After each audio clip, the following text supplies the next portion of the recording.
Hardware and software. What is hardware?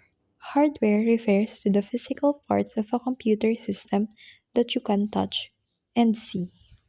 Hardware is tangible. It includes all parts you can physically handle, like keyboard and monitor. Hardware works with software. Hardware needs software to function, and software needs hardware to run. Why hardware is important? Without hardware, a computer cannot work. It provides the physical component needed to process information. Hardware enables you to interact with the computer through input devices like keyboard and mouse, and see the results through output devices like monitors and printers. Here are some parts of computer hardware. What is software? Software is a set of instructions that tells a computer what to do. It's like a list of steps that the computer follows to perform tasks. Software is intangible. You can't touch it. Software works with hardware. Software needs hardware to run, and hardware needs software to be useful. Examples of software. Operating systems.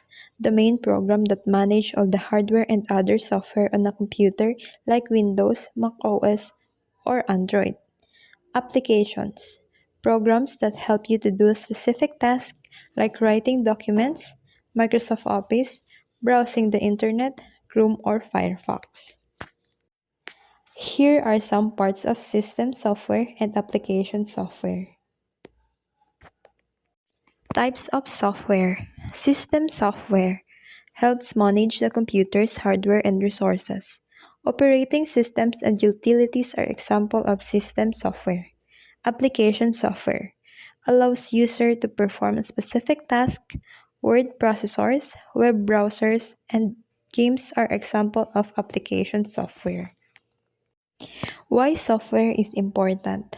Without software, a computer is just a collection of parts. Software gives the computer its functionality. Software provides the interface that you use to interact with the computer. Software automates tasks, making it easier and faster to do things.